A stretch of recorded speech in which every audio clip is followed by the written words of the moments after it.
Hi everyone, in front of me I've got LENOVO Yoga Tab Plus, and let me share with you how to check for the software updates on this device. So first of all, make sure that you've got the internet connection because it is required, and then let's enter the settings. Here in this left section, you have to scroll down to the very bottom to find About Tablets, and as you can see right here, you've got the system update. So let's tap on this option. Your device will check for the updates, that's why we need the internet connection.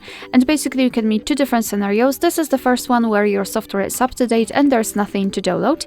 And the second scenario is where your device will actually find the update. It will show you, of course, the information about it, what has been fixed, what has been added, and then you will be able to tap on download or install, and your device will apply it to the system.